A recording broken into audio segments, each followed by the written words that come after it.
ନାରଦ ମୁନି ଜଣେ ପ୍ରାମାଣିକ ମହାଜନ ସାଧୁ ହିସାବରେ ଅତି ମୂଲ୍ୟବାନ ଉପଦେଶ ଦେଇ ସିଦ୍ଧାନ୍ତ କଥା କହୁଛନ୍ତି। ଭୌତିକ ଅଗ୍ରଗତି, ଭୌତିକ ଲାଭ, ତୁମର ବ୍ୟବସାୟିକ ଧନ୍ଦାର ଯୋଉ ଲାଭ ମିଳୁଛି ତଦ୍ୱାରା କୌଣସି ପ୍ରକାର ପରମାର୍ଥିକ ଅଗ୍ରଗତି ହୁଏ ନା ବା ସେ ସାହାଯ୍ୟ କରିବ ନା, ବରଂ ସେ ସବୁ ବାଧା ସୃଷ୍ଟି କରିବ ପରମାର୍ଥିକ ଅଗ୍ରଗତିରେ। আর সোর্স মেটেরিয়াল এন্টাঙ্গলমেন্ট, ভববন্ধনর কারণ ହେଇଯାଏ। ঠিক ସେଇପରି ଯେଉଁମାନେ ଭକ୍ତ ନୁହନ୍ତି ଭଗବାନଙ୍କର, ସେମାନେ ଯଦି ଭକ୍ତି ବିନା ବେଦିକ ରାଇଚୁଆଲିଷ୍ଟିକ ସେରିମୋନି, ବୈଦିକ କର୍ମକାଣ୍ଡୀୟ ବିଧାନ କ୍ରିୟା କରନ୍ତି, ତାହେଲେ ମଧ୍ୟ ତାହା ସେମାନଙ୍କୁ ପରମାର୍ଥିକ ଅଗ୍ରଗତିରେ କିଛି ସାହାଯ୍ୟ କରିବ ନା। ଏ ହେଉଛି କଥା। ତେଣୁ ନାରଦ ମୁନି ଗୋଟିଏ ବଡ଼ ଗୁରୁତ୍ୱପୂର୍ଣ୍ଣ କଥା କହୁଛନ୍ତି ଯେ ଭୌତିକ ଅଗ୍ରଗତି ଆଉ ପରମାର୍ଥିକ ଅଗ୍ରଗତି ସମ୍ପୂର୍ଣ୍ଣ ଭିନ୍ନ ଜିନିଷ, ଏକା କଥା କିଛି ନୁହେଁ। ଭୌତିକ ଅଗ୍ରଗତି ପରମାର୍ଥିକ ଅଗ୍ରଗତିରେ କିଛି ସାହାଯ୍ୟ କରିବ ନା, ଇଏ ହେଉଛି ତାଙ୍କର କଥା। ଆଉ ଯେଉଁମାନେ ଭୌତିକ ଦିଗରୁ ଖୁବ୍ ଧନୀ, ଖୁବ୍ ଅଗ୍ରଗତି କରିଛନ୍ତି, ସେମାନଙ୍କର ପରମାର୍ଥିକ ଲାଭ କିଛି ନାହିଁ। ସେଥିପାଇଁ ସାଧାରଣତଃ ଦେଖାଯାଉଛି ଆମର ଆଜିକାଲି ବା ଭୌତିକ ଜଗତରେ ଯେଉଁମାନେ ବୁଦ୍ଧଜୀବ, ସେମାନଙ୍କର ତ ଦେହାତ୍ମ ବୁଦ୍ଧି ପ୍ରବଳ ହେଇଛି, ଆସରଟାକୁ ତ ଆତ୍ମା ବୋଲି ଭାବୁଛନ୍ତି, ତେଣୁ ଶାରୀରିକ ଆବଶ୍ୟକତାକୁ ଦୃଷ୍ଟି ଦେଇଛନ୍ତି, ଆହାର ନିଦ୍ରା ବହି ମୈଥୁନ ପ୍ରତି ଦୃଷ୍ଟି। କିନ୍ତୁ ଆତ୍ମାର କ'ଣ ଆବଶ୍ୟକତା, ଆତ୍ମାର ପ୍ରସନ୍ନତା ବିଧାନ କେମିତି ହବ, ସେ ଦିଗରେ କିଛି ତାଙ୍କର ଜିଜ୍ଞାସା ନାହିଁ ବା ସେ ଦିଗରେ ଦୃଷ୍ଟି ନାହିଁ। ସେମାନଙ୍କୁ କୁହାଯାଏ ଅନଫର୍ଚୁନେଟ୍ ମିସଗାଇଡେଡ୍ ପର୍ସନ୍ସ। ସେମାନେ ହତଭାଗ୍ୟ ବ୍ୟକ୍ତି, ବିଭ୍ରାନ୍ତ ବ୍ୟକ୍ତି।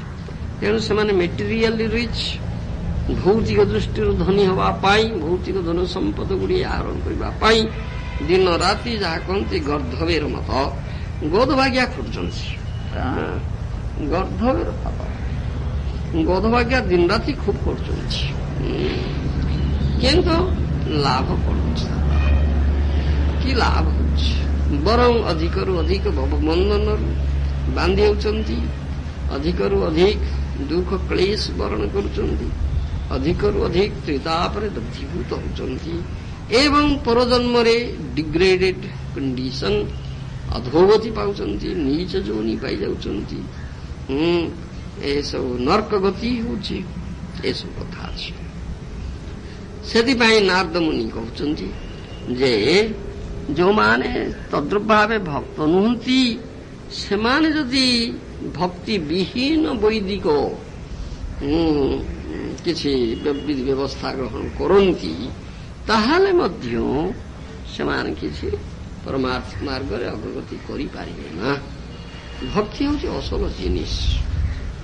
ଭକ୍ତି ବିହୀନ ସବୁ କିଛି ଜିରୋ, ଯାହା କହନ୍ତି ମୂଲ୍ୟ ଶୂନ୍ୟ, କିଛି ମୂଲ୍ୟ ନାହିଁ।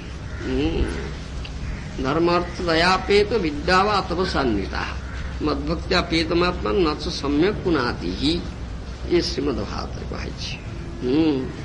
ଭଗବାନଙ୍କ କଥା, ମଦ୍ଭକ୍ତ୍ୟା ପେତମାତ୍ମା ନଚ ସମ୍ୟକ୍ ପୁନାତି।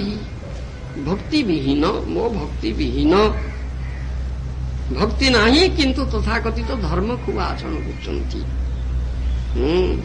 ଖୁବ୍ ଯାହା କହନ୍ତି ଅର୍ଥ, ଏ ଭୌତିକ ଧନ ସମ୍ପଦ ବୃଦ୍ଧି ଦିଗରେ ଖୁବ୍ ପ୍ରଚେଷ୍ଟା କରୁଛନ୍ତି, ଖୁବ୍ ଭୌତିକ ଧନ ସମ୍ପଦ ଆହରଣ କରୁଛନ୍ତି, ଖୁବ୍ ଦୟା ପ୍ରଦର୍ଶନ କରୁଛନ୍ତି। ମୋର ଭକ୍ତି ନାହିଁ କିନ୍ତୁ ଯାହା କହନ୍ତି ଦରିଦ୍ର ନାରାୟଣ ସେବା କରୁଛନ୍ତି, ବସି ଦୀନ ଦୁଃଖୀ ବୁଭୁକ୍ଷୁ ମାନଙ୍କର ସେବା, ରୋଗୀର ସେବା, ଆର୍ତ୍ତର ସେବା, ଏ ଦିଗରେ ବହୁ କାମ କରୁଛନ୍ତି, ଦୟା ପ୍ରଦର୍ଶନ କରୁଛନ୍ତି। ଧର୍ମ ଅର୍ଥ ଦୟା ବିଦ୍ୟା ବା ତପସ୍ୟା, ଖୁବ୍ ବୈଦିକ ଜ୍ଞାନ ଅର୍ଜନ କରୁଛନ୍ତି, ବେଦାଧ୍ୟୟନ କରୁଛନ୍ତି, ଖୁବ୍ କଠିନ ତପସ୍ୟା କରୁଛନ୍ତି। ୟାର କଣ ମୂଲ୍ୟ ଅଛି? କିଛି ମୂଲ୍ୟ ନାହିଁ। ମଦ୍ଭକ୍ତ୍ୟା ପେତମାତ୍ମା ନଚ ସମ୍ୟକ୍ ପୁନାତି। ଭକ୍ତିହୀନ ହେଇକରି ମୋର ଭକ୍ତି ନାହିଁ କିନ୍ତୁ ଏଗୁଡ଼ିକ କରୁଛନ୍ତି, ଏଗୁଡ଼ିକ କଦାପି ହୃଦୟ ବିଶୁଦ୍ଧ କରିପାରିବ ନା, ବରଂ ଅଧିକ ପରିମାଣରେ ଭୌତିକତା ବିଷୟ ଉପଭୋଗକୁ ଆକୃଷ୍ଟ କରିବ, ବ୍ୟାପିତ କରାଇବ। ଅନ୍ୟ ଅର୍ଥରେ ଯେ ଏଗୁଡ଼ିକର ଭକ୍ତି ନଥିଲେ ଏଗୁଡାକର ଅର୍ଥ ବା ମୂଲ୍ୟ କିଛି ନାହିଁ, ମୂଲ୍ୟ ଜିରୋ। ଯେମିତି କୁହାଯାଏ ଶୂନ ଗୁଡାଏ ଯୋଗ କରିଯିବ, ଗୁଣିଯିବ, ହରିଯିବ, ପେଡ଼ିଯିବ, ମିଶେଇଯିବ, ମୂଲ୍ୟ ଶୂନ ହିଁ ହବ, ତାର କିଛି ମୂଲ୍ୟ ନାହିଁ। କିନ୍ତୁ ଶୂନର ବାଁ ପଟେ ଯଦି ଏକଟିଏ ଯୋଗ ରଖାଯାଏ ତାହେଲେ ପ୍ରତି ଶୂନର ମୂଲ୍ୟ 10 ଗୁଣ ବଢିଯିବ।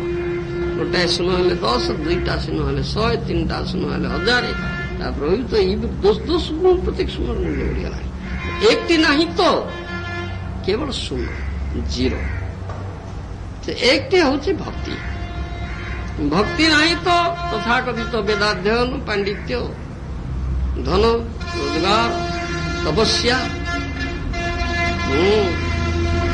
ଦାନ, ଏଗୁଡାକର କିଛି ଦୟା ପ୍ରଦର୍ଶନ, ତଥାକଥିତ ଧର୍ମାଚରଣ ମୂଲ୍ୟ କିଛି ନାହିଁ। ଏଗୁଡ଼ା କିଛି ମୂଲ୍ୟ ନାହିଁ, ଏଗୁଡ଼ା ସବୁ ଜିରୋ, ସବ ଶୂନ୍ୟ। ଭକ୍ତି ହେଉଛି ଔଷଧ ଜିନିଷ। ଭକ୍ତି ଅଛି ତ ସ୍ୱତଃ ସବୁଗୁଡାକ ଲାଭ ହବ। ଯସ୍ୟାସ୍ତି ଭକ୍ତିର ଭଗବତୀ ଅକିଞ୍ଚନା ସର୍ବେ ଗୁଣୈସ୍ତତ୍ର ସମାସ୍ତେ ଶୂରା ହରାବ ଭକ୍ତସ୍ୟ କୃତ ମହଦ୍ଗୁଣା ନରତେ ଧାବତୀ ନାସ୍ତ ଧାବତୀ ବହି।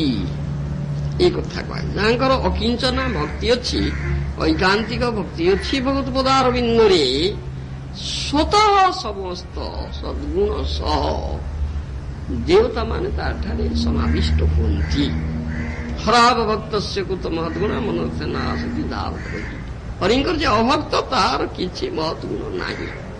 ଯାହା ଏଠି କୁହାଉଛି ଦି estimation of on intelligent main, ବୁଦ୍ଧିହୀନ ମୂର୍ଖ ବ୍ୟକ୍ତିଙ୍କର କାଲକୁଲେସନରେ, ହିସାବ କିତାବରେ ବା ମାପରେ, ମାନଦଣ୍ଡରେ ସେମାନେ ଭୌତିକ ଜଗତରେ ଖୁବ୍ ବଡ଼ ବିବେଚିତ ହେଲେ ସୁଦ୍ଧା ସେମାନଙ୍କର କିଛି ମହତ୍ଵ ନାହିଁ। ମନୋରଥେନ ଆସତି ଧାବତ ବହି, କେବଳ ମନକଳ୍ପିତ ରଥରେ ଚଢ଼ି ଧାବନ କରୁଥାନ୍ତି, କୌଣସି ମୂଲ୍ୟ ନାହିଁ।